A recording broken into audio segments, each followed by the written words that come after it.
বাংলাদেশে 4.5 থেকে 5 হাজারের মতো মানুষ সড়ক দুর্ঘটনায় প্রতি বছর নিহত হয়। খুব দুর্ভাগ্যজনক। 2024 সালে সবচেয়ে বেশি নিহত হয়েছেন, আমি পরিসংখ্যান দেখেছি, 5,300 সম্ভবত 84 জন।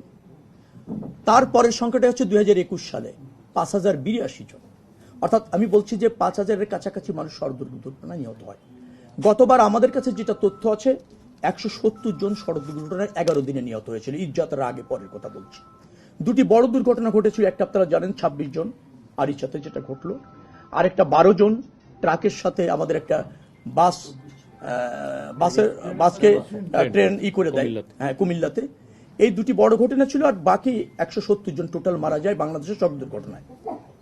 বলা ঠিক হবে কিনা জানি না, আমার হাইওয়েতে মারা গিয়েছে 43 জন, আর বাকিটা এলজিআরডি রাস্তা, কিন্তু আমাকে জবাব দিতে হয় 170 জনের। কিন্তু আমার হাইওয়েতে 43 জন মারা গিয়েছিল। প্রত্যেকটা মৃত্যুই কিন্তু অনাকাঙ্ক্ষিত, দুঃখজনক, যার পরিবার যা তা জানে। রাষ্ট্রে তা কাম্য না, তা চায় না, কিন্তু সড়ক দুর্ঘটনা আমাদের আছে।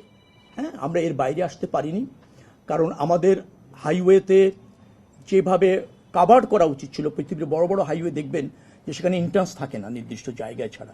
এমনকি গাড়িও যদি বাইরে যেতে হয়, তাকে একটা জায়গায় ইউলুপ দিয়ে বাইরে যেতে হয়।